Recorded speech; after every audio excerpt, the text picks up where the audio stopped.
Hello. I want to start today with a wonderful quote. It says, learning is always good even when pain is the teacher. Learning is always good even when pain is the teacher. Today, we're going to talk about a word that's very, very important to God, very painful to us.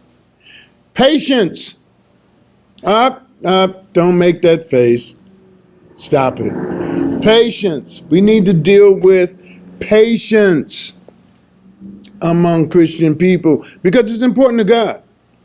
Let's look at what the dictionary defines patience as.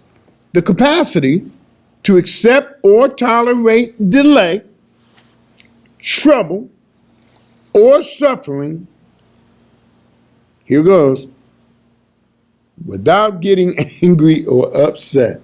I can see the look on your faces already, but I'm telling you, there's a great lesson that's going to be an absolute blessing to us. And we're going to go to Romans 5, 3, and 4. Look what the Bible says.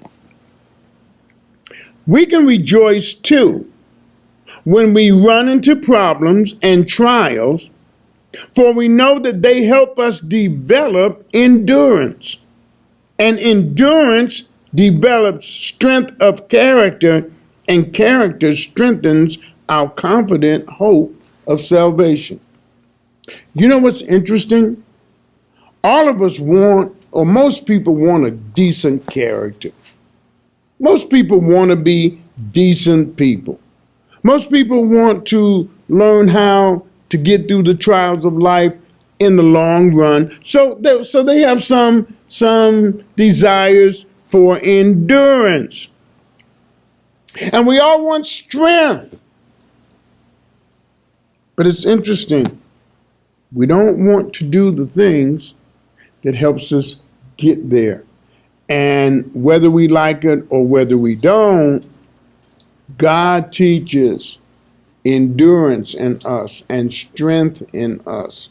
He teaches it by way of patience, because patience requires depending on Him and trusting Him. And that can be very hard at times. I'm not the most patient person, but over time I've learned patience. I didn't always learn patience willingly. I learned to wait by God making me wait.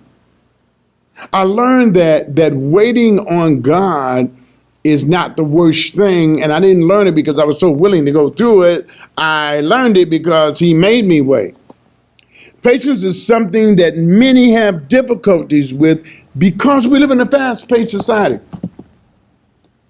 The wife and I, we came back from a trip that was 707 miles, and we thought about driving it, and it was 13 hours. And the flight was an hour and a half. What do you think we chose? We chose the flight.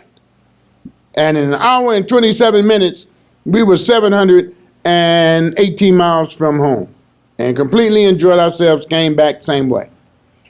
And while we were there, we went out to eat and had a good time together. But on several occasions, we didn't feel like cooking. Guess what we did? We microwaved and enjoyed it. You know why? Because we live in a fast-paced society. Everything around us is about speed. Everything around us is about quickness. Everything, waiting.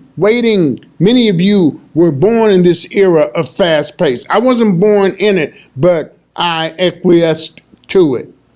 Many of you know nothing about waiting, nothing about patience, nothing about delay.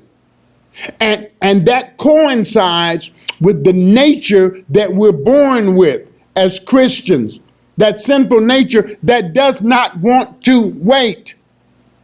It does not factor in waiting. I want what I want, and I want it now. I don't want to wait on the bus, nor do I want to wait on God. The problem is, God will force you to wait out of love, to teach you to be stronger, to teach you endurance. Because if you never have to wait, then you never have to struggle. And if you never have to struggle, You never learn how to get through struggles. Patience is important. It teaches you to do life over a long period of time. I don't always like it, but it's a necessity to joy. It's a necessity to completeness. You know what I'm about to say. Would you just think about it?